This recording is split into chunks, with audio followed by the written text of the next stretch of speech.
Selamat datang di In-House Training IHT Kurikulum Merdeka Program Sekolah Penggerak tahun 2022. Ini adalah aksi nyata 1 Merdeka Belajar dari SMP Negeri 1 Gayam.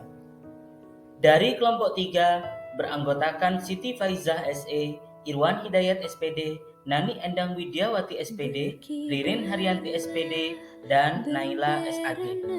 Pada kesempatan kali ini, kami akan memberikan sedikit penjelasan mengenai bagaimana yang dimaksud dengan Merdeka Belajar. Merdeka Belajar memiliki beberapa dimensi. Yang pertama, yaitu bagaimana mengenali dan memahami diri sendiri sebagai seorang pendidik.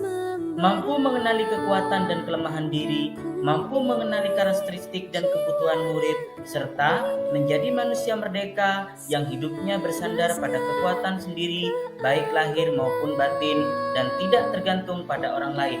Hal ini adalah menurut pendapat dari Ki Hajar Dewantara. Kemudian, apa peran saya sebagai seorang pendidik?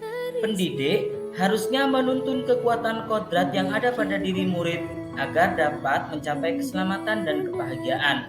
Pendidik berperan penting pada perkembangan murid sesuai dengan perkembangan zaman. Ingin menjadi guru seperti apa saya? Saya ingin mendidik anak sama dengan mendidik rakyat. Itu adalah pendapat dari Ki Hajar Dewantara.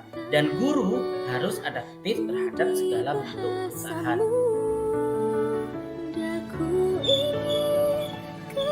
Kemudian yang kedua, bagaimana mendidik dan mengajar memiliki 3 aspek. Yang pertama, yaitu mendidik dengan menyeluruh. Yang kedua, pendidikan selama 1 abad. Dan yang ketiga, menjadi manusia secara utuh. Bagaimana yang dimaksud dengan pendidik dan menyeluruh? Pengajaran merupakan bagian dari pendidikan. Pengajaran merupakan cara menyampaikan ilmu atau manfaat bagi hidup anak secara lahir dan batin. Pendidikan menuntut segala kodrat yang ada pada murid, sehingga murid dapat mencapai keselamatan dan kebahagiaan yang setinggi-tingginya.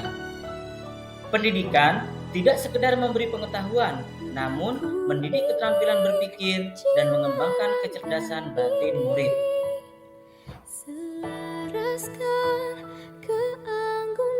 Untuk yang selanjutnya adalah dimensi mendampingi murid dengan utuh dan menyeluruh.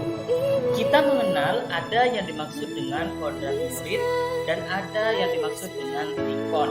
Apa itu kodrat murid? Ada 3 hal. Yang pertama, kodrat keadaan. Bagaimana keadaan yang dimiliki oleh peserta didik. Kemudian kodrat alam. Bagaimana lingkungan peserta didik. Dan yang ketiga, kodrat zaman.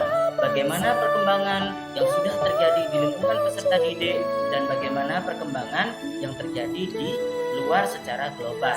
Yang kedua adalah mengenai trikon. Apa itu trikon? Yaitu kontinuitas atau keberlanjutan.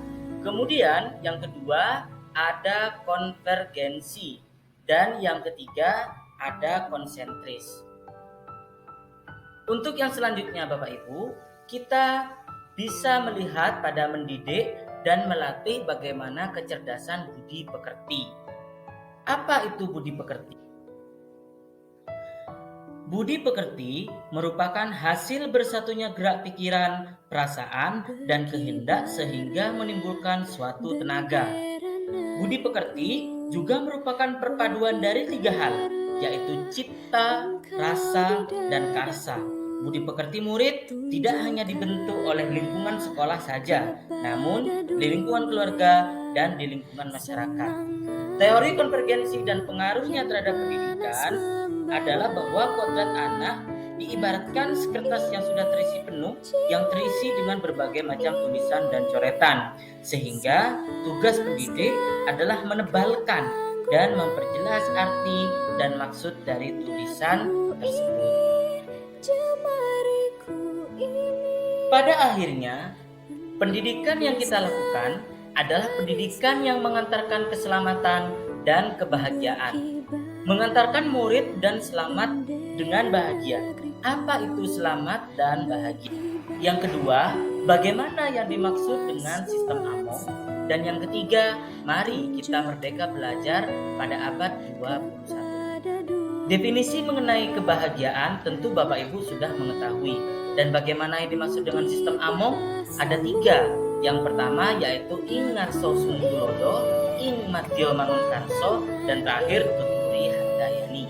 Menciptakan lingkungan pembelajaran terbaik bagi murid adalah membimbing murid yang dipercaya bahwa dengan membimbing murid akan memperbaiki bangsa. Yang kedua, bagaimana peranan dari keluarga, sekolah, dan masyarakat dalam menciptakan lingkungan pembelajaran yang terbaik bagi murid. Pada akhirnya, itu adalah 5 hal yang telah kita sampaikan mengenai bagaimana Merdeka Belajar pada kurikulum Merdeka tahun 2022 berdasarkan program Sekolah Penegra. Terima kasih untuk waktu yang telah Bapak Ibu berikan kepada kami, kelompok 3, untuk menjelaskan dan melaksanakan aksi nyata 1 Merdeka Belajar. Kami akhiri, terima kasih dan sampai jumpa.